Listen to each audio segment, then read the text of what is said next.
Olá, bem-vindos à Rádio Contagem Viva, um espaço para debater cultura, memória e identidade da nossa cidade. Eu sou Luiz Pires e vamos num bate-papo muito interessante para falar das histórias, movimentos culturais e temas que fazem toda a diferença para a nossa cidade. Esse projeto é uma iniciativa que foi contemplada pelo edital 001/2024, Movimenta Multilinguagens, e 003/2024, Bolsas Culturais. Então vamos aí, acompanhe nas nossas redes sociais. Siga aí as principais plataformas de áudio. É só pesquisar, é muito simples. Rádio Contagem Viva. É isso aí. Olá, eu sou Tamires Soares e hoje a gente vai iniciar um bate-papo bem legal aqui. E para apresentar as nossas convidadas, uma apresentação também especial. Desde os tempos de Dandara dos Palmares, passando por Lélia Gonzalez e Marielle Franco, mulheres negras sustentam e transformam o Brasil. Se na colonização foram escravizadas e forçadas ao trabalho que ergueu essa nação, hoje ainda são as que mais trabalham e menos recebem. Mulheres negras representam 28% da população brasileira, mas são 60% das trabalhadoras domésticas e ganham, em média, 50% a menos que um homem branco. Mesmo diante dessas desigualdades, seguem revolucionando a política, a cultura e a sociedade. Neste episódio, vamos ouvir duas dessas mulheres que fazem história em Contagem, lutando por cultura, direitos e transformação. Leide Valéria e Wanderleia Reis, muito obrigada pela participação de vocês. Tá? Bem-vindas. Uma presença ilustre merece uma apresentação ilustre. Antes de iniciar, né, a gente pede para conhecer um pouco das histórias de vocês, mas eu queria só deixar uma coisa, né, assim, para a gente iniciar, que quando a gente prepara as pautas, a gente escolhe o tema e depois a gente vai pensar nos convidados. Esse episódio em especial, eu pensei primeiro nas convidadas e depois no tema, porque para mim foram mulheres que passaram pela minha vida, né, e que me marcaram de muito. Né? Então, só para esclarecer que vocês são realmente muito especiais e representam muito para mim, tá? Obrigada. E a gente queria conhecer um pouquinho mais de vocês, da história, da trajetória. Vai, Wanderleia. Eu primeiro? Então, eu sou Wanderleia Reis, eu sou professora, sou educadora popular, né? E eu nasci em Nova Lima. Meu pai foi mineiro, né? Da mineradora Morro Velho. Então meu pai ele faleceu de silicose, né? Então eu gosto de trazer um pouco dessa história para ver as marcas que tem a trajetória da gente, né? Minha mãe é costureira, uma mulher muito forte, que se tornou mãe solo de 8 filhos aos 40 anos de idade, né?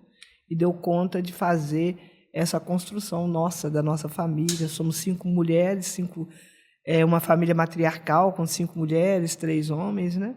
E hoje eu sou mãe de 5 filhos, sou casada, eu moro na região industrial, no Jardim Industrial, e tenho uma trajetória grande na educação, principalmente na educação do município, né? Na luta por direitos da educação de qualidade social, não só pelos trabalhadores, mas pelos estudantes também. E um pouco também no movimento negro, né? Uma trajetória, uma história no movimento negro de Contagem, do Estado, do país. Tenho trabalhado muito hoje com literatura, estou escrevendo, né? Fazendo as escrevivências que a gente tem aprendido com a Conceição Evaristo. Um pouco sobre isso, a minha história. Legal, bacana. Meu nome é Valéria, eu tenho 57 anos, caçula de uma família de 8 irmãos, 4 mulheres, 4 homens, filha de uma lavadeira e de um trocador de ônibus, né? Meu pai trabalhou muitos anos no Expresso da minha cidade, né? E depois montou seu próprio negócio, que era um lavador de carros. E, assim, eu venho de uma família totalmente católica, muito envolvida no social, né? Meus pais, desde jovem, a gente via eles trabalhando na Sociedade São Vicente de Paula, os meus irmãos participando de grupo de jovens. E eu vim nessa pegada aí, do social, né? Eu vim para Contagem em 88, né? Depois de um tempo, em 90, eu morei em Belo Horizonte durante 2 anos. E, na realidade, eu voltei para Contagem quando eu tive o Lucas, né, que é meu filho. Aí a gente resolveu ter uma união estável com meu esposo. o José Lúcio. E nessa caminhada, eu, como a Thaís, tive mulheres muito guerreiras e fortes nesse novo riacho. O Lucas, ainda pequeno, de meses, eu fui convidada a participar de um encontro de formação na comunidade Cristo Salvador, no Novo Riacho, e daí nasceu a participação na Ação Católica Operária, no Movimento Direito e Cidadania, e por aí foi, né? Eu fiquei durante algum tempo coordenadora regional do MTC, e depois acabei afastando um pouco por causa de questão de trabalho, né? Mas a gente não perde essa raiz, né? A hora que dava uma flexibilidade no horário de trabalho, na participação, a gente estava lá de novo, né? Construindo. E assim, engraçado, eu vim para Belo Horizonte porque eu formei em ciências contábeis, né? Eu fiz contabilidade, falei, não, quero fazer ciências contábeis, é a área que eu gosto. Eu gosto dessa coisa exata. Exatas. E acabei vindo para um mundo totalmente diferente. Meu primeiro emprego foi auxiliar de escritório, depois eu vim para Contagem para trabalhar, fui trabalhar na pastoral dos catadores, né? Pastoral de rua, chamando os catadores para formatar a associação. E aí eu estou assim, mas é engraçado, né? Você procura ir para um lugar e você vai para o outro.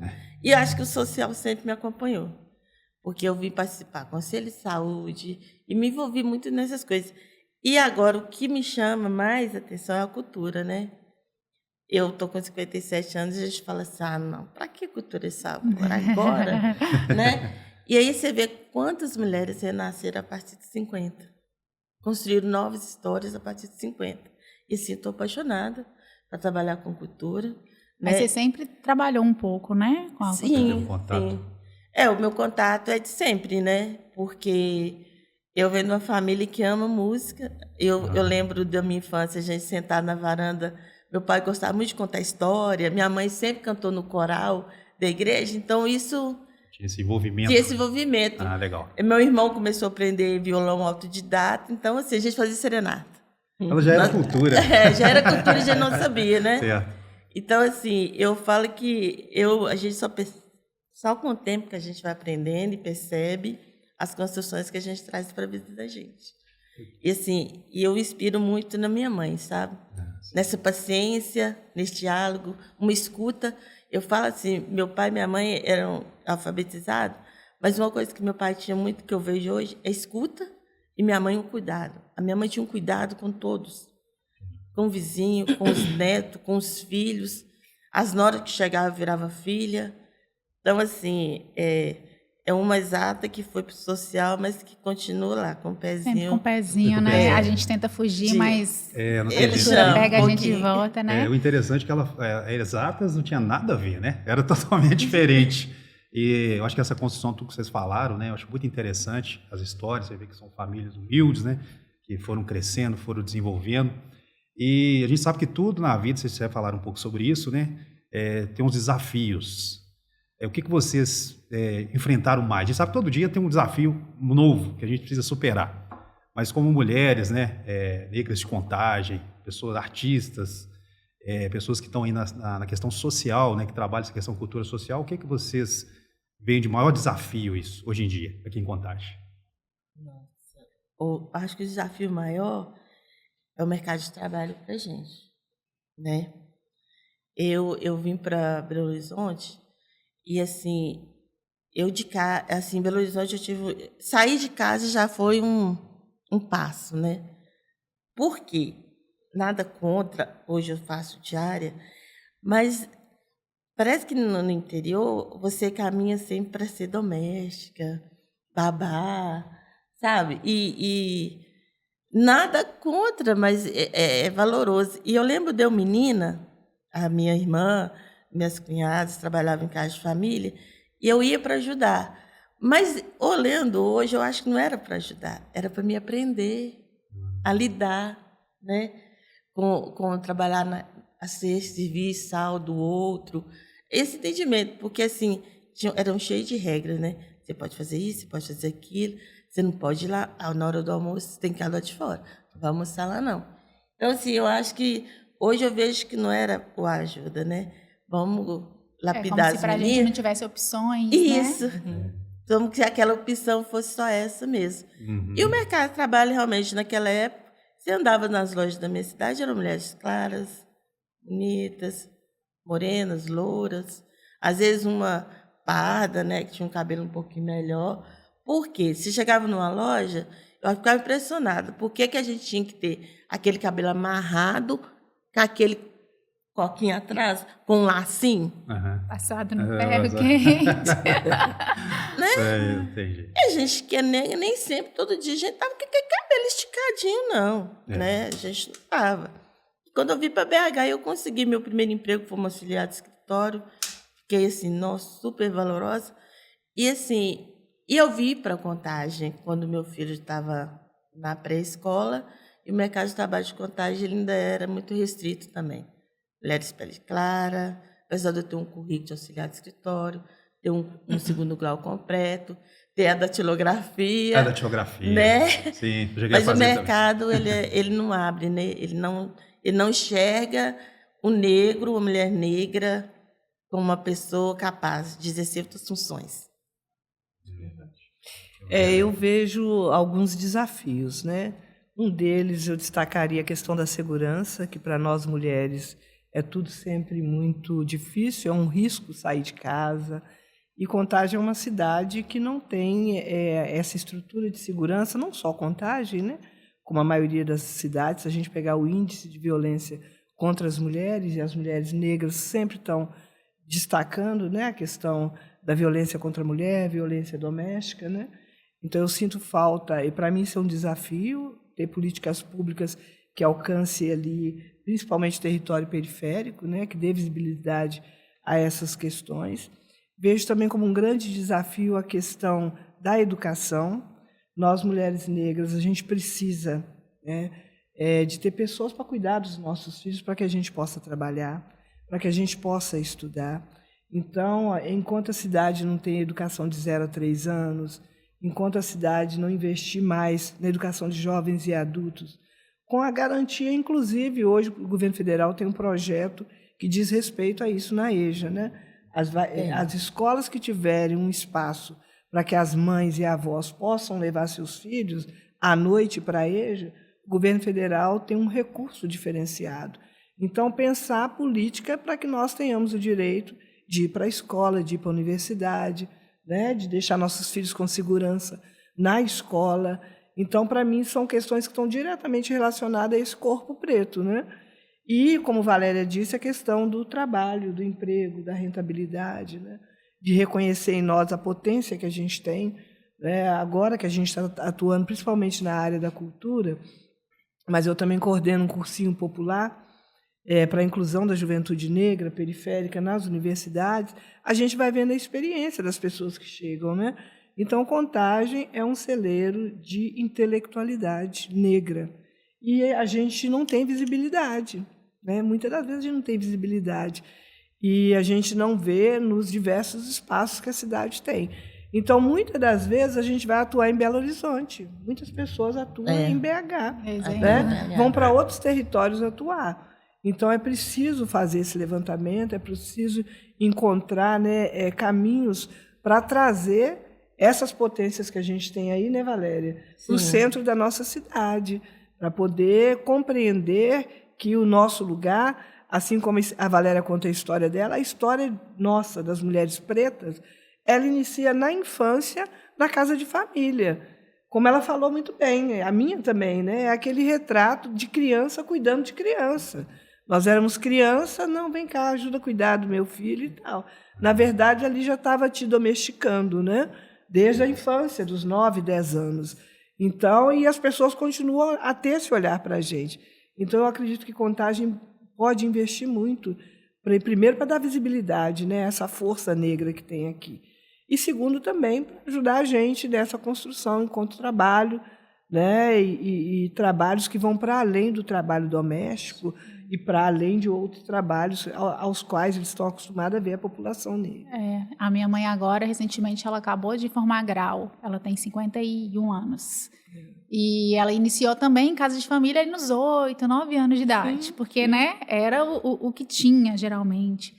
E aí eu sempre falo com ela, falo, nossa, você é um exemplo, assim. E aí quando eu vou dar os meus grupos também, que eu dou muito grupo para idosos, eu sempre falo, gente, há tempo ainda, né? Tem tempo, porque lá na infância a gente não tinha oportunidade, não tinha opção, né? Até para mim mesmo, que sou mais nova, mas para mim também essa opção de trabalhar com cultura ou com arte nunca foi uma possibilidade, porque a gente sempre pensa, tem que ter dinheiro, né? Tem que ter... A cultura também, essa questão também da gente pensar a Tem cultura... que ser graduado, né? Ter formação, né? Sempre assim. Nossa, que a gente sempre liga muito à cultura também, é uma tradição ao ócio, né? Então, quando a gente vai pensar numa profissão, a gente pensa, eu preciso de uma profissão que me dê um resultado, um fruto, principalmente nós, que qualquer espaço que a gente alcança, né? Nós, mulheres negras, para a gente né? A gente nunca teve nada, então a gente sempre tem aquele medo de... tem que ter segurança, né, nos lugares. E falando sobre isso, é igual você falou, né, que ver que é possível alcançar novos patamares. Eu lembro quando eu trabalhei, eu tive um trabalho aqui em Contagem, desde pequenininho, desde menino, que a gente já tinha aquele costume, né, de viver, tudo mudou hoje em dia. Então eu lembro que eu vendia picolé, eu ia muito no Parque Fernão Dias, né, e a gente já via as histórias, igual vocês falaram, né? A gente ficava sonhando, eu queria mexer com... Eu sempre gostei muito de televisão, rádio e TV. E eu ficava imaginando, falando, nossa, será que é possível chegar lá? Né? Então, isso é uma construção, igual a Valéria falou. Né? Você vai tendo, eu sei que exatas não tem nada a ver comigo. Se eu fosse mexer com exatas, até alguém me indicou na época, falou assim, por que você não faz uma engenharia? Eu falei, engenharia? Eu acho que não ia dar muito certo comigo, não. Mas, assim, é isso mesmo, de construir. Então, é buscar essa representatividade, né? Na cultura, na política, em Contagem. A gente sabe que tem muitos desafios aí que têm que ser superados, né? E tudo é a mesma história. A gente sempre chega à mesma história, né? Que as pessoas não veem o seu potencial, né? Olha a sua cor da pele, acha que você não tem condições, apesar que a gente está quebrando isso, né? E a nossa intenção é o quê? Com esse projeto, né, da Tamires, como nós tivemos essa ideia de valorizar os artistas de Contagem, buscar esse resgate da história, né, dos grandes talentos que tem em Contagem, né, independente de raça, religião, o que for, né, e é muito bacana.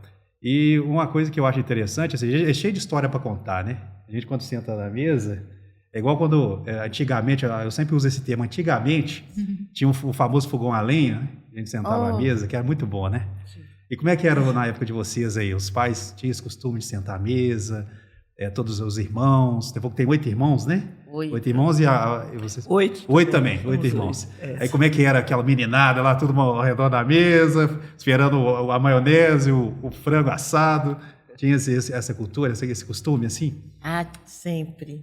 A minha mãe, gente, eu falo assim que eu nasci com 2 mãos esquerdas, sabe? Porque a minha mãe era biscoiteira, salgadeira. E assim, eu fui conhecer padaria, assim, comprar pão, depois que eu perdi minha mãe. Até então, tudo era feito em casa, tudo. E sempre final de semana, todo mundo tinha que estar em casa.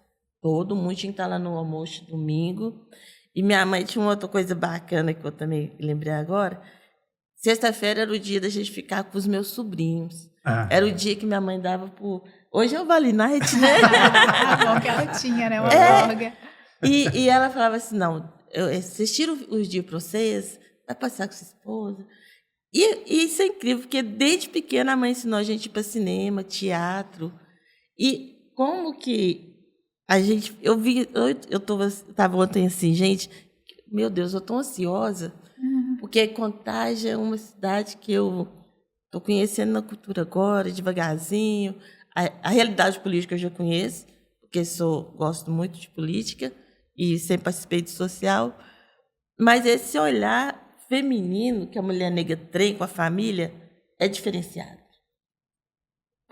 Podem falar o que quiser, mas é diferenciado. O núcleo familiar negro ele é de uma unicidade muito grande. As pessoas se cuidam muito, se colaboram muito uns com os outros.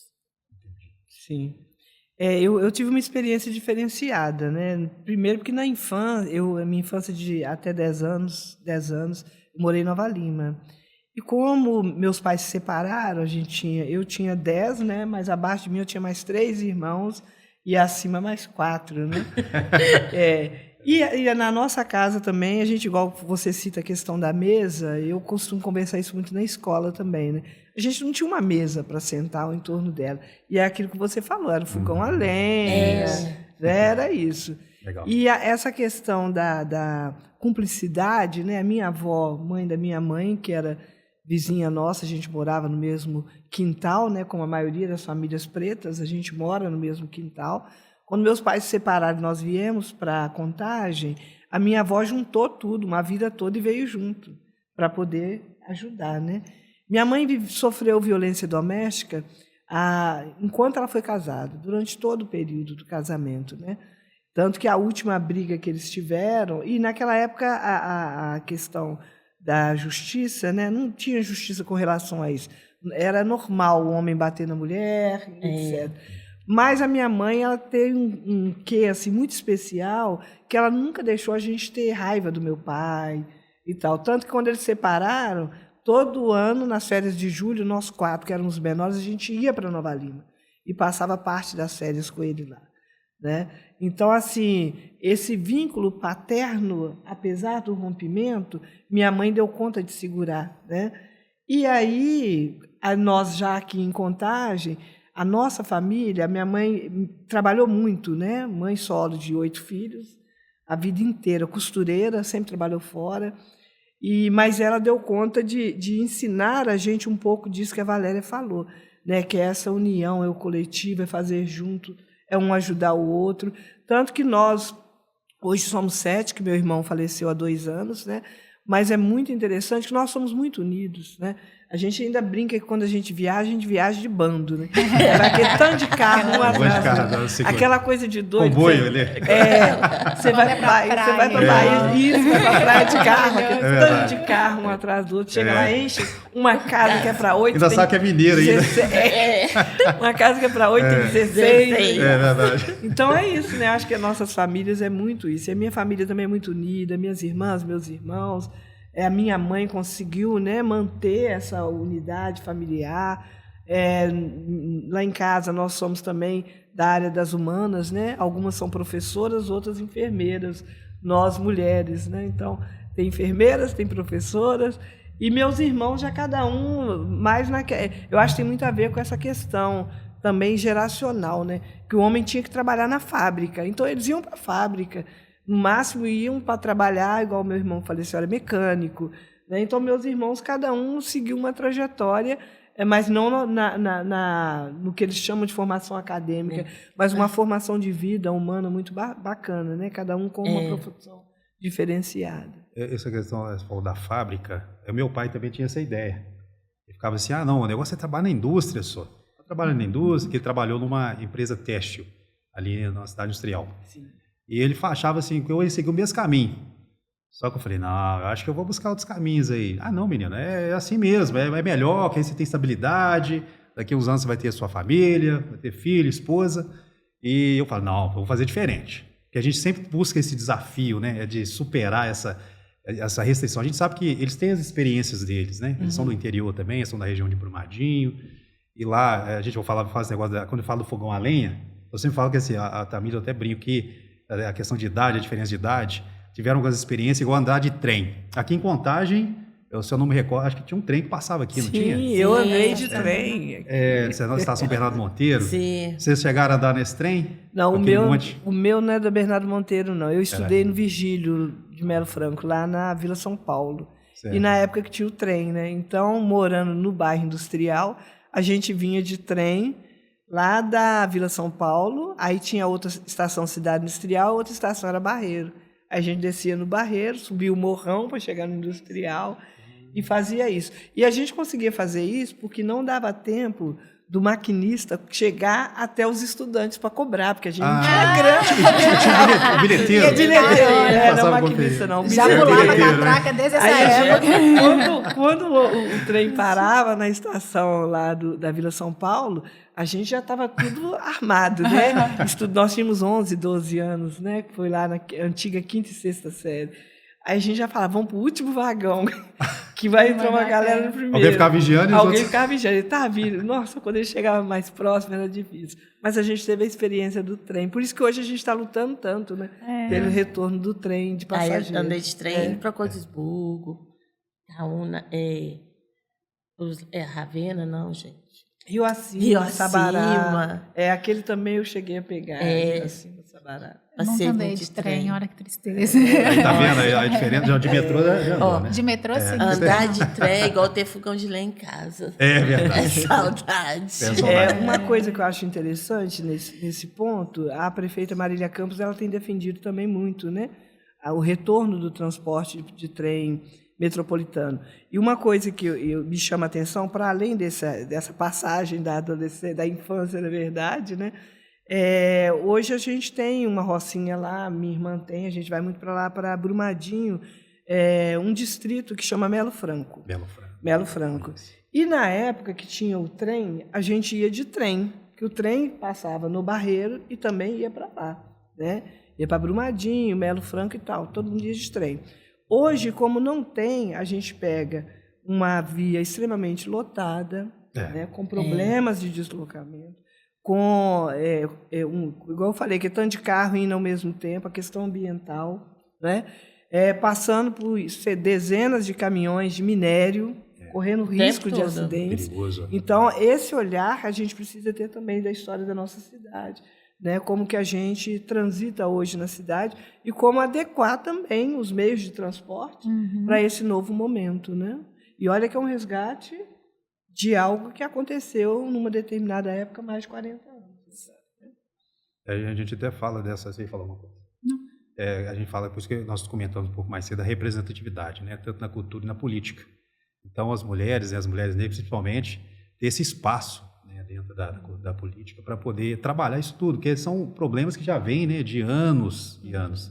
E a questão de transporte público, pelo menos na época, eu lembro que tinha um ônibus que passava, que você pega um de manhã e outro à tarde. Então, se você perdia você não tinha horário. E o trem, muito menos. É igual por isso que fala que o mineiro não perde o trem, né? Mas acontecia de perder o trem também.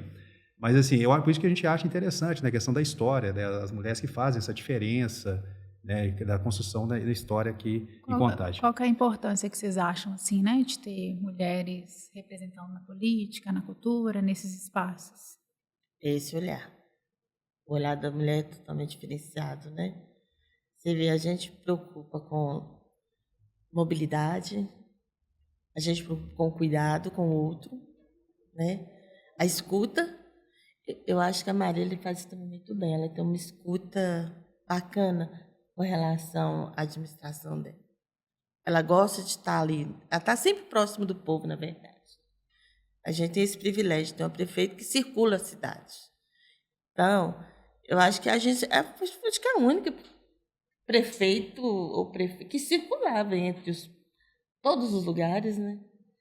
Não lembro de Nilton Cardoso, Ademir, circulando a cidade, se envolvendo no dia a dia do povo. Não lembro disso. E olha que o Ademir Lucas, ele sempre estava presente na minha casa lá, que é a casa da família do Tuca, porque a irmã dele sempre apoiou ele. Mas eu acho que esse olhar. Acho que a mulher tem um olhar diferenciado para a cidade, né? Tanto é que você vê resgatar uma mobilidade que deu certo e que hoje, né, foi desvalorizada pela questão do urbano, né, o ônibus. Eu acho que fica um pouco também a questão do empresariado, né? Esse olhar individualista, né? De não ter o trem. Ah, não, se tiver o trem vai diminuir os passageiros, as empresas de ônibus vão fechar. Vai, jamais, jamais. Belo Horizonte está cheio de empresas de ônibus e o metrô circulando. Por que vão tirar o transporte? O trem vai tirar os passageiros? Não tira. Acho que só vai agregar valor e qualidade para todos nós. Eu acredito também um pouco nisso, né? Nós construímos a história desse país, a história dessa cidade, né? Contagem é uma cidade majoritariamente negra, né? 60% da população se autodeclara preta ou parda no último censo. Então, nós estamos na maior parte dos espaços. Então, a gente entende quando a gente fala de educação, quando a gente fala de saúde, quando a gente fala de moradia, principalmente, infelizmente, por causa das ausências, né? E são essas ausências que fazem com que a gente domine o que a gente hoje tem chamado de tecnologia, né? Tecnologia africana mesmo, a gente resolve as nossas questões, mas a gente sabe que é preciso ocupar esses espaços para ter esse olhar. Então, na política, né, quem tem a caneta na mão, a maioria das vezes, não é a população negra, não é uma mulher negra. Então, quem vai ter o olhar para a educação pensando que as crianças de 0 a 3 precisam estar na escola, porque a mãe tem direito a estudar, a avó tem direito a estudar. Somos nós, as mulheres negras, porque nós não temos condições, né, de pagar uma pessoa para cuidar dos filhos para você fazer isso, né? E entendo também que nos movimentos sociais, eu participo de muitos movimentos sociais aqui de Contagem, né? Inclusive agora esse movimento da luta pela volta do trem de passageiros. E aí, nesses movimentos sociais, eu percebo isso o tempo inteiro. Nós tivemos o Conselho Municipal, tivemos uma conferência municipal de meio ambiente, e eu saí delegada. E eu saí delegada muito pela questão do racismo ambiental. E a gente percebe que a pauta preta ela não aparece em diversos espaços porque não tem gente preta para defender, né? Então, geralmente, o secretário da Economia dos governos é um homem branco. Pode pegar qualquer história de qualquer governo em Contagem, sempre homens brancos. Quando tanto eu quanto Valéria, acabamos de dizer que quem consegue, numa estratégia de ter pouco recurso e muita gente, e consegue se organizar, são as mulheres negras, né? Historicamente são, né? Quem, em Contagem, nunca teve uma secretária de educação preta? Como que ela vai se importar com a implementação da Lei 10.639 e 11.645, que fala do estudo da história do povo negro, afro-brasileiro e africano, etc., se não tem uma experiência preta de saber que o racismo está no interior, né, das escolas, está no interior da FUNEC, no ensino médio. Essa pauta ela não aparece na nossa cidade. Meus filhos estudam na rede municipal e na FUNEC. Essa pauta, um ou outro professor tenta trabalhar, um dia ou outro, mas não vem como as diretrizes curriculares para o ensino da história afro-brasileira e indígena fala que deve ser. Então, se você não tem um secretário, uma secretária que tem esse olhar, Contagem nunca teve um secretário ou uma secretária da Fazenda negro ou negra. Como que vai ter esse olhar se não tem? Então, um pouco sobre isso, Tamires. Eu acredito que se a gente não está nesses espaços, a nossa pauta não chega. Por isso a gente disputa esses espaços. E no parlamento também, né? Legislar para a população negra. Hoje a gente vive um problema muito sério, não é só na cidade, é no país, que é a questão das emendas parlamentares. As emendas parlamentares têm feito surgir uma série de ONGs, cada vereador tem sua ONG, tem sua associação, cada deputado estadual, federal e tal, né? A gente está tornando o nosso país um parlamentarismo, né? E, com isso, a pauta negra não chega, porque nós, negras e negros, que disputamos esse espaço público, né, que é o parlamento, a gente não consegue chegar, porque o que tinha que ter era política pública de Estado para tudo isso. Para a hora que a gente for disputar a eleição, aquele seu vizinho, seu amigo próximo, eu gosto muito de você, mas eu não posso votar em você, porque eu faço hidroginástica em determinado lugar. Porque eu faço hidroginástica, eu faço pilates. Então, a ausência nossa nesses espaços também está relacionada a uma questão política que está posta aí para manter as mesmas pessoas nos espaços de poder. O assistencialismo parlamentar, né? Aí tem sempre uma troca, né? Uma troca. A gente até ia falar sobre isso, né, Tamires? Aí vocês já tocaram no assunto, questão das conquistas que ainda precisam ser alcançadas, né, das mulheres. Além disso, tem alguma outra que vocês acham interessante falar sobre isso? Aqui os nossos ouvintes, né, as mulheres aí que... Historicamente, certeza, a gente foi tão reprimida de tudo que se for falar de conquista, são muitas, né? Mas assim, o que tem assim de inspirador? Alguma que vocês se esperaram aqui em Contagem, por exemplo? Alguma personalidade, alguma pessoa negra, além de, né, de todas essas histórias, que começou a abrir esses caminhos? Vocês têm alguma ideia assim de... Tem a minha amiga Juraci. Juraci. A vizinha? A Juraci Augusta, ela era uma coordenadora da CO, de uma equipe de ação católica operária no Novo Viacho, e que foi uma referência para mim, porque ela era o quiprocó do Novo Viacho. Né? Ela estava em todos os quiprocó. Porque ela foi uma pessoa que trabalhou para a fundação da Associação Comunitária do Novo Viacho, né? E com o passar do tempo viu a associação virando um posto político. E a gente, enquanto mulher negra, constituinte de um movimento de mulher negra, assim, eu fico pensando como que isso aconteceu, sabe? De uma forma assim tão silenciosa, que foi aos pouquinhos, sabe? E a gente achando assim, não, ainda dá tempo da gente retomar e lutar e vir fazer acontecer. E acaba que eu falo, a gente que é católico, a gente tem uma preocupação muito com o social. E a gente que a maioria do social é negro. E o negro só vislumbra assim. Eu falo por mim. Não, eu acho que essa sementinha que eu estou fazendo aqui, ela vai gerar fruto lá no futuro. Mas eu acho que a gente tinha que estar na política desde sempre. A gente tinha que ter brigado desde sempre por esse posto de parlamentar. Não só ficar fazendo a obra social, né? Porque a obra social que a gente queria para todos, hoje ela é parlamentarista, assistencialista. E nosso espaço, que era um espaço que cuidava de criança, que a mãe deixava lá no berço, hoje ele é uma associação. Hoje ela não existe, ela virou uma ONG assistencialista. Porque todas aquelas pessoas que começaram lá, cada um tirou o seu quinhão e formatou o que queria. Vai Então, perdendo assim, um pouco da força popular saiu também, uma, né? formatou essa escolinha, saiu outro, formatou o seu instituto, e aí foi o Novo Viacho. Hoje não tem uma referência. A gente não tem uma referência de espaço, de diálogo, a gente não tem. A não ser o salão paroquial das igrejas, que estão sempre de portas abertas. Então, eu sinto falta desse espaço comum a todos nós, evangélicos, católicos, espíritas, de estar participando ativamente dessa essência da política social, sem o assistencialismo, né? Com leis que realmente caminhem para melhorar a vida da mulher. A mulher que está hoje jovem, eu vejo que nosso bairro também tem muita menina aos 16, 15 anos, está aí grávida, né? Já começa a sua...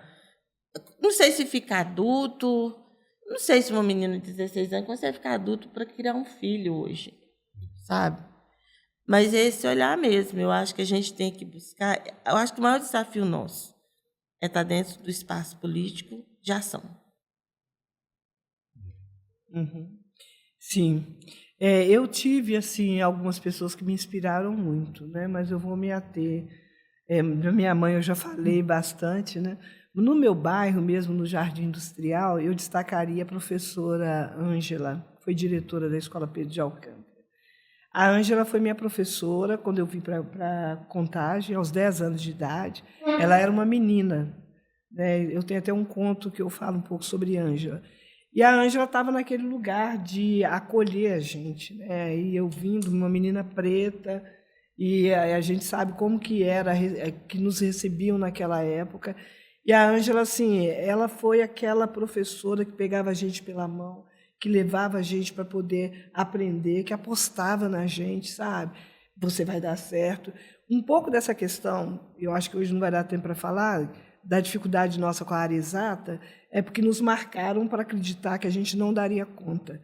Eu vivi isso na minha infância, na minha adolescência e juventude, com física, com química, com matemática, né? E hoje, uma estudiosa de relações raciais, eu sei que é porque muitas das vezes olharam para mim, como eu era uma menina preta, não vai aprender matemática.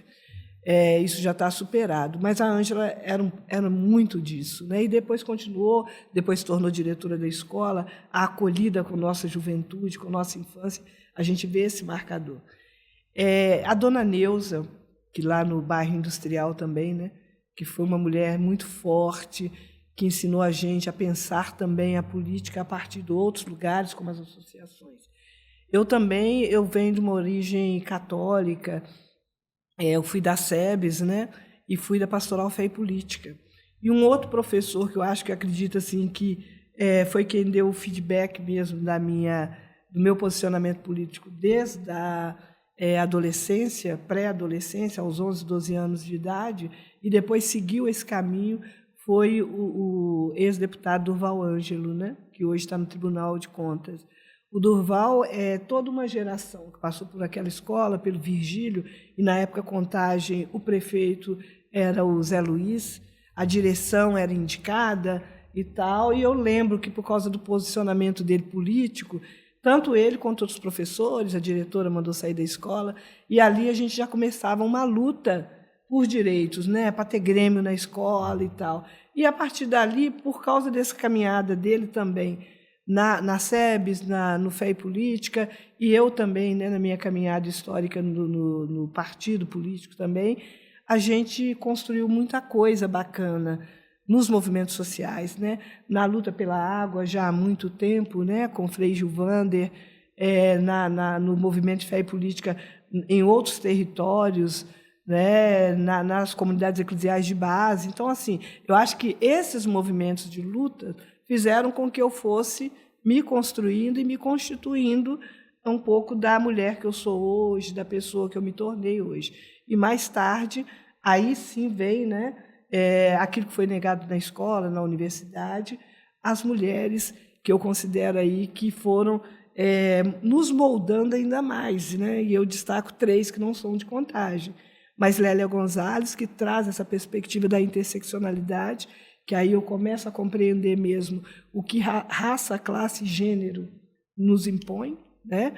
A Sueli Carneiro, que vai trazer essa perspectiva, né? A negação do ser, a nossa negação foi para fundamentar o ser branco, universal, né? E, por fim, a Maria Aparecida Bento, a Cida Bento, que traz o debate do Pacto da Branquitude, a naturalização da branquitude. Vamos pensar o secretariado hoje de Contagem, a maioria homens brancos, um secretariado majoritariamente branco. Isso é um pacto que a branquitude faz. Eles acham normal aquilo. Nós olhamos e achamos anormal. Cadê os nós? Cadê aqueles que vão pensar a política pública para nós? Mas o pacto da branquitude, que a Cida Bento vai falar tão bem, diz respeito a isso. É o pacto que está posto. Então, eu acho que é isso. Acho que tem acontecido muito isso também, porque eles estão querendo colocar cada vez mais pessoas negras nos espaços, né? Por exemplo, na questão da televisão, novelas e filmes. E aí vira um mimimi, né? Ai, por que isso? Por que isso? Mas a vida inteira sempre teve majoritariamente brancos e ninguém nunca reclamou, né? Então, assim, o que está acontecendo? Vocês não percebem também essa questão, né? Eu acho que diz um pouco também dessa questão, que é aí, Valéria, eu não sei como você vê isso também, né? Que é um desafio para nós, mulheres negras de Contagem, não só mulheres, mas o povo negro de Contagem. É um grande desafio que a gente está vivendo hoje, né? Que é o debate sobre identitarismo. Infelizmente, o governo e a prefeita também trazem esse debate do identitarismo. E isso é muito sério, porque o identitarismo, na verdade, é um xingamento a que, geralmente, né, os setores progressistas brancos utilizam para nos rotular a população que foi colocada na condição de subalternidade a vida inteira. Então, é igual você falou, quando você disputa enquanto negra e negro, aí fala mimimi, vocês são... Mas existe o pacto da branquitude que tem o identitarismo entre eles. O identitarismo hoje é branco, né? E na nossa cidade o identitarismo é branco, na hora que você vê quem está nos espaços de poder. Então, a gente dizer que nós queremos estar nesse espaço e trazer a nossa pauta, né? A mãe preta, quando o filho sai à noite para passear ou para estudar, ou a filha, o seu olhar, igual eu tenho meu filho, né, que está até aqui hoje, que gosta de usar chinelo, que gosta de usar boné, a gente tem que ficar cerceando eles de direito o tempo inteiro. Não vai de chinelo, não vai de boné, você vai de armado. Ô, menino, vai se não. Isso, então, lá não sou maioria. Lá não sou maioria. Isso. Quem vai pensar tem que estar lá no espaço de poder para poder pensar essas coisas. É verdade. Se não tem gente negra lá, nunca vai pensar isso. Não vai pensar a partir da nossa perspectiva. Então, a ausência dos corpos pretos nesses espaços, e trazer um debate rasteiro de identitarismo é muito sério, porque o identitarismo sempre existiu, só que ele sempre foi branco. Não, e essa questão que você fala do jovem negro não sair de chinelo, ela é muito real. Muito real. Essa preocupação, né, também de Muito. o que vai acontecer, tá na rua, né? Porque para a maioria é estilo, mas para a gente... Não, eu lembro a realidade primeira vez coisa. que eu saí com o Lucas, a gente foi no shopping Cidade e eu falei assim, não, tá um calor, eu vou pôr uma rasteirinha, vou. Não, mas não vai de rasteirinha, não. Eu falei, por quê? Meu chinelo é diferente do chinelo do outro, não. Mas acabou que eu tive que pôr a sandália. Porque aí você vê, a gente acaba passando para os filhos, né? Assim, sensitivamente, mas realmente, na adolescência dele, eu falava, não vai de chinelo, não vai de bermuda, não vai de camiseta, põe uma camisa de manga. Assim, um cuidado com a sociedade, né? Não era com ele, não. É com o que a sociedade ia falar dele, né? A hora que ele entrasse na loja, a hora que ele passasse por uma turma de meninos brancos. A gente não pensa que, às vezes, também essa questão do racismo estrutural, nós mesmos somos criados para sermos racistas, né? Sim. E aí, até a gente conseguir entender, parar para pensar e desconstruir isso, eu hoje me pego, né? Que eu falo que minha família ser muito miscigenada, então se confundia muito essas questões raciais, né? E eu fui começar a pensar isso já adulta mesmo, né? Me envolver na questão de afrocentralidade, conversar mais, entender mais sobre racismo, e me peguei tendo muitas atitudes racistas, né? Na minha adolescência, ali na fase adulta. Então é isso, né? A gente às vezes tem também atitudes racistas, né? E a gente vê, por exemplo, igual ela falou aqui, né? Que a intenção é quebrar isso, quebrar esse preconceito que a gente mesmo cria. Muito por medo, né, pela questão da reação da sociedade. Então, assim, até a oportunidade desse projeto foi baseada nisso também, que vindo os artistas de Contagem vão se inspirar também, né, no trabalho, porque todos nós somos fragmentos, né, a gente vai pegando uma experiência de família, a experiência de uma pessoa que é referência e vai conseguindo construir isso. E a gente vê que ainda é muito difícil, né, ainda é muito difícil. A sociedade, por mais que fala teoricamente algumas, não tem racismo. Quando fala não tem racismo, isso aí a gente sabe que já está acontecendo o racismo próprio aí, né? Porque não tem essa questão na íntegra, né? De ver na realidade. Pelo fato mesmo, igual tem essa contradição. Porque dentro da área política, por exemplo, né, é pouco tempo que o negro, né, está conseguindo conquistar o espaço. Ainda falta muito ainda para poder ampliar, né, essa força. Mas o importante é estar sempre lutando, né? Nós temos isso, né, na veia, né? Muito bom, muito bacana. Como é que a gente faz para fortalecer, né, as mulheres, né? Como é que a gente faz para... Como que a gente fortalece esse movimento? Assim? Quais ações, o que a gente pode estar fazendo enquanto sociedade, enquanto mulher também? Bom, enquanto homem, que eu acho que os homens também precisam entrar nessa luta. Estamos juntos. Hoje a gente tem o cursinho popular, né, o Consciência Industrial, que um dos objetivos deles é exatamente esse. Tanto que a maioria dos nossos estudantes geralmente são mulheres, né? Eu acredito que dá oportunidade às mulheres, principalmente, né, de continuar os seus estudos, de continuar suas leituras, de continuar seus trabalhos. Eu acredito que é um pouco disso, né? A gente faz enquanto cursinho popular, mas é preciso se tornar também políticas de Estado, né? Esse olhar para esse tipo de cuidado. Então, eu acredito que é uma das maneiras, passa por aí. Outras eu já até citei, né, com relação ao cuidado com a família, ao cuidado com os filhos e as filhas. Eu disse no início, né, eu tenho 5 filhos, então, para mim, um grande desafio que eu acredito que eu venci, e é um desafio profissional, é a maternidade. Não é a profissão ser mãe, mas você ser uma profissional que se destaca, fazer um bom trabalho, ter um reconhecimento e ser mãe é muito difícil. Então, as mulheres, muitas das vezes, abrem mão de ser mãe por causa do trabalho, né?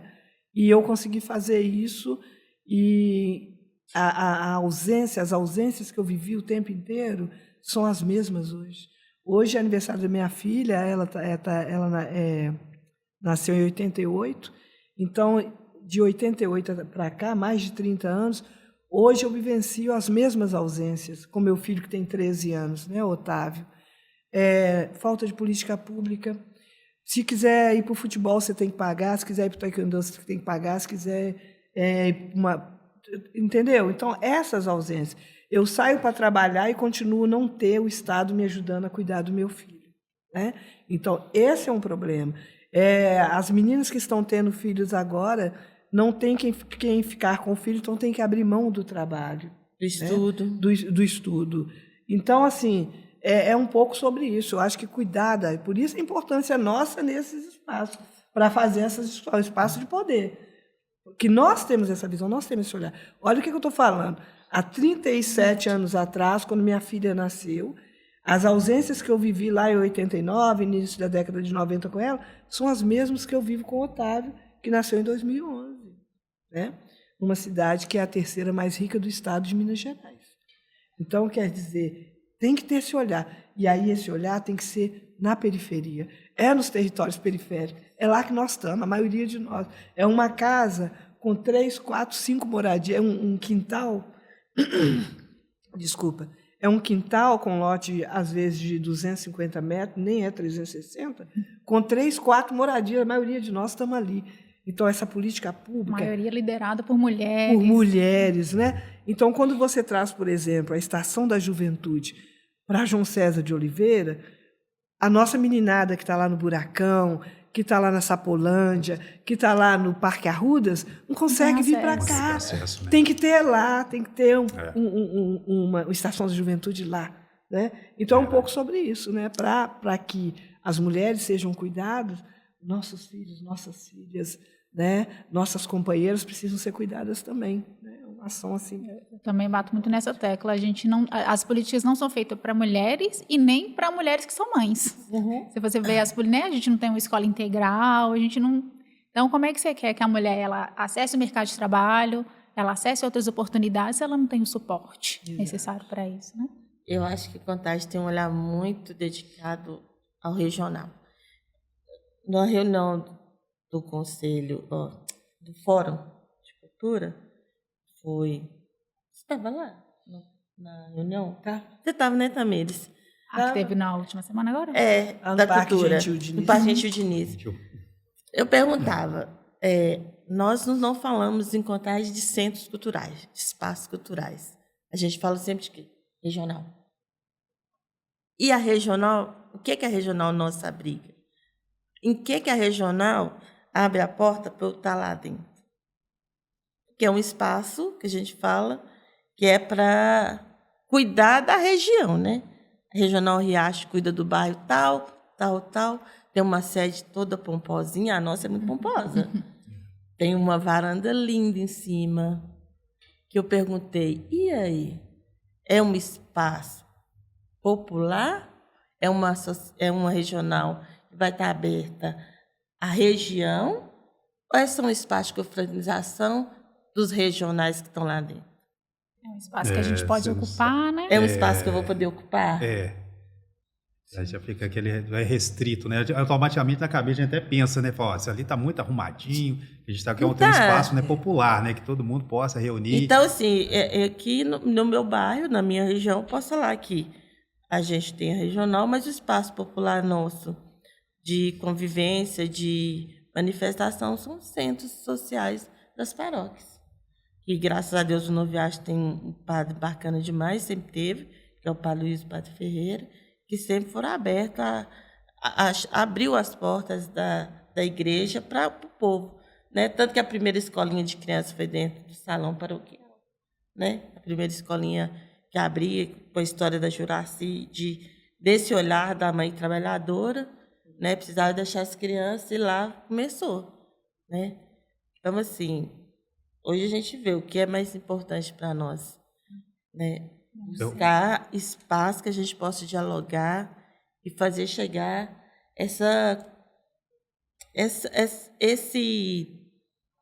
esse valor, né, da mulher dentro da sociedade, nos postos políticos. Essa formação política que a gente perdeu, porque hoje o jovem fica muito tempo ligado só no celular, no WhatsApp, que só traz aquelas coisas que só a gente sabe já, né? Então, assim, Acho que a gente precisa buscar esse espaço e trazer o jovem, a menina negra, o menino negro, para dialogar mais, para ter um pouquinho mais de consciência. Bacana. Fala um pouco. Se pudesse, a gente fala que a gente fica querendo falar, porque ela que tocou no assunto, que é interessante que eu falei de arrumadinho, mas a gente quer estrutura e acessibilidade, né? Que igual ela falou, a Valéria falou, a Vanderleia falou sobre a questão de ir também. Não adianta fazer numa região que as pessoas não conseguem ter acesso. A gente tem sempre, todas as nossas conversas aqui tem tocado nesse ponto. Transporte público transporte também, público, né? A gente queria saber de projetos de vocês, o que vocês têm aí de projeto. A gente vai caminhando aqui, né, para o encerramento. Eu falo que passa muito rápido. A gente eu ainda falei, vai ter que... ainda falei nos bastidores, pessoal, se pudesse, eu queria ficar o dia todo, porque vai é muito bom. Vai ter que aumentar esse horário aí. Vou aumentar. Olha, o meu desafio maior é comigo mesmo. Eu acho que eu quero buscar essa inserção, né, na cultura, porque eu vi que a cultura ela consegue chamar o jovem, sabe? Periferia que eles falam, que todo mundo fala, é só vilas e aglomerados. Na minha periferia tem muita gente que tem 5 famílias morando no mesmo lote, desempregados, bastante dificuldade. E eu quero que esses meninos que estão lá, né, que muitos já se perderam, infelizmente, nessa caminhada aí, né, que vem outras coisas mais fáceis para perto, da gente buscar essa cultura, essa política cultural que agrega valor e que fala que o jovem pode viver de cultura, que ele não é vagabundo, que ele sabe que a arte dele traz mudança, né? E uma coisa que me deixou assim, e que me fez ver isso, foi no curso de produção cultural. Eu sempre escuto a fala dos hebreus. Eu vivo de cultura. E vocês podem viver de cultura. E não é a cultura que só paga, não. É a cultura que traz mudança, gente. Traz mudança. Então, assim, eu estou muito feliz de estar tendo curso para jovens de 15 a 29 anos, 16 a 29 anos, com inserção na cultura, porque eles trazem isso no dia a dia deles o tempo todo, né? E a gente precisa de buscar esse jovem, resgatar ele para essa força política que a gente tem no nosso município. Porque, pelo que eu vi, a gente, assim, nós duas fizemos política sempre, tivemos sempre dentro da política e não sabia que a gente estava fazendo política. E quando a gente quer galgar para ter um cargo político, as pessoas falam que a gente não pode, né? Então, assim, eu acho que a gente busca essa cultura, chama a criança pela cultura, mas caminha com ela para a mudança política e social do país. Sim, muito bem. Então, eu tenho alguns projetos, né? Mas eu gosto de dizer, primeiramente, que o motor da minha vida é o antirracismo. Então, a minha pauta racial, ela recorta tudo que eu faço, né? Então, eu fui professora por mais de 30 anos, professora de História, professora de Ensino Fundamental 1. Então, isso sempre recortou ali meu trabalho, né? Hoje eu estou na educação popular, né? Então, dentro dos nossos projetos, a gente está retomando o cursinho popular. Agora, abrimos, inclusive, a inscrição para os voluntários e a gente quer colocar mesmo muita gente preta na universidade, porque o nosso cursinho não é só para pessoas negras, mas é para a escola pública. E a maioria dos estudantes da escola pública são estudantes negros. Então, a maioria dos nossos estudantes do cursinho também são estudantes negros. Então, esse é um dos projetos que a gente segue tocando, né? Na pauta da cultura, né, eu participei da FLUP, que é o Festival de Literatura Urbana e Periférica do Rio de Janeiro, em 2020. Eu já vinha escrevendo alguma coisa, já tinha produzido, mas ali para mim foi um divisor de águas, né? Onde eu aprendi de verdade a escrever literatura, tive contos aprovados, inclusive nos editais, e hoje eu estou aí com esse projeto também do lançamento de um livro de contos, também atravessado pela escrevivência, né, de Conceição Evaristo, que é contar um pouco da nossa história, da história do outro, a partir das nossas perspectivas, né, a perspectiva negra. Então, esse livro aí também está no radar. Estamos retomando agora, né, um projeto também aprovado pelo edital, que é o Letramento Racial, Letramento de Resistência, que é um projeto que eu inicio aí como agente cultural, né, com esse projeto, e que ele é muito caro para mim, que eu digo porque é o meu olhar, todas as vezes que eu me inscrevia para esses projetos, lá tem o percentual para você incluir, né, a diversidade negra, indígena, LGBTs, né, PCDs e tal. E as peças que eu assistia, as coisas que eu assistia, eu não via esse recorte ali, né, no que eu estava assistindo. Então, é um projeto que nós construímos para os artistas da cidade. Para quem vai disputar o edital e vai ter mais pontuação, que vai trazer a pauta negra, né, poder ter um olhar realmente racializado naquele espetáculo que ele está fazendo. E a gente abre esse projeto para os professores, educadores e estudantes da EJA e do ensino médio.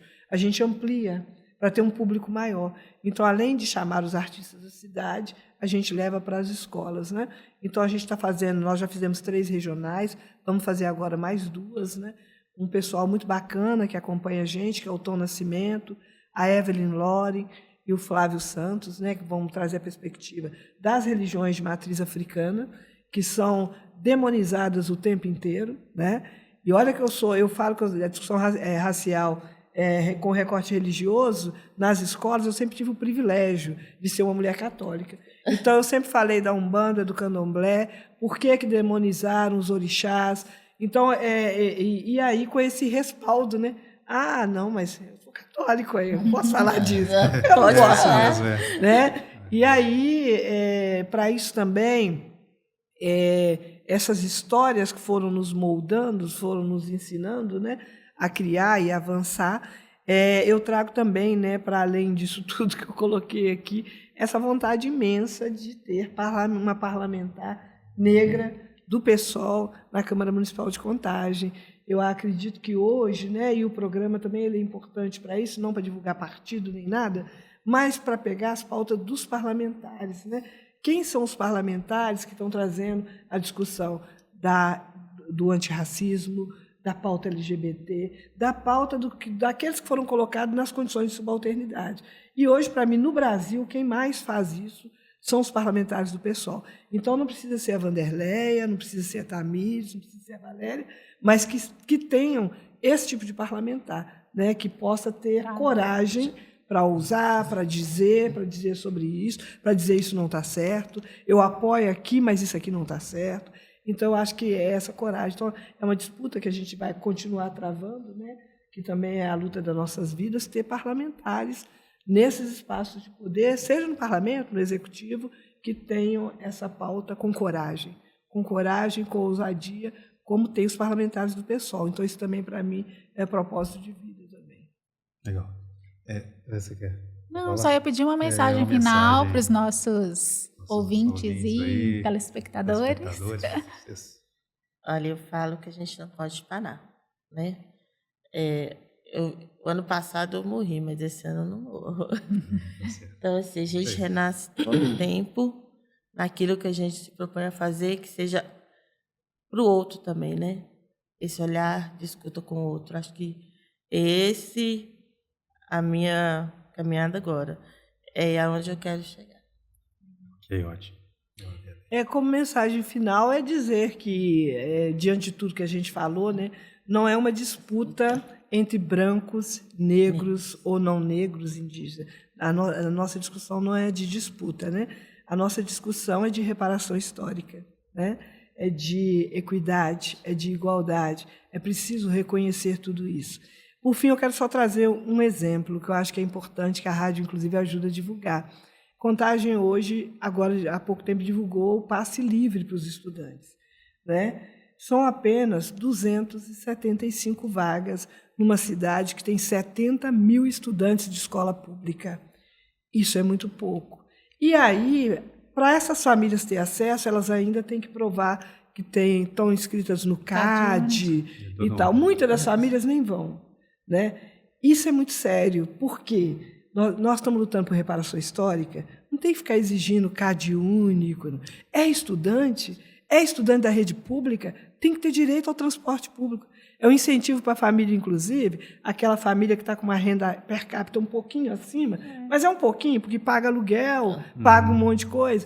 Essa família tenha aquilo que ela está gastando com o transporte público, ela possa gastar fazendo outra coisa com o seu filho, ir no Parque Fernão Dias, ir no Parque Gentil Diniz, pagando o transporte público, que é tão caro, né? Tem um recurso para isso, né? Então, é sobre isso. A gente tem que lutar, a gente está lutando por reparação histórica em todos os espaços. E não é disputa entre negros e não negros, né? A gente quer equidade, igualdade.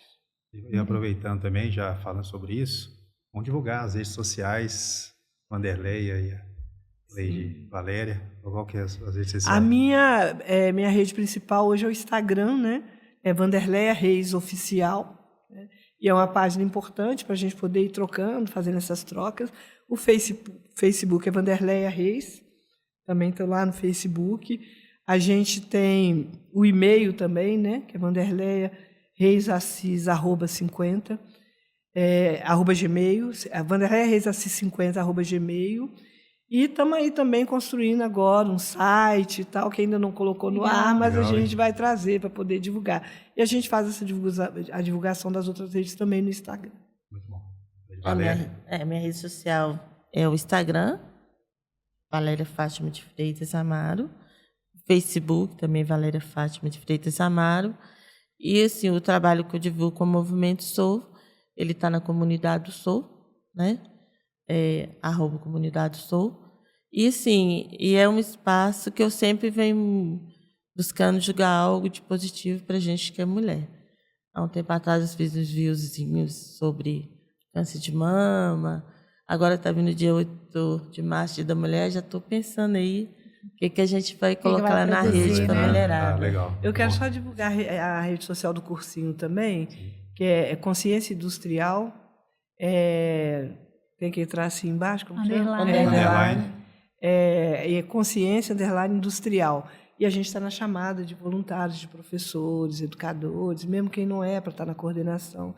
E é importante também estar entrando lá e ajudando a gente nesse cursinho. Isso aí. Então, nós gostaríamos de agradecer mais uma vez a Valéria, a Wanderleia e a Lady Valéria pela presença, né?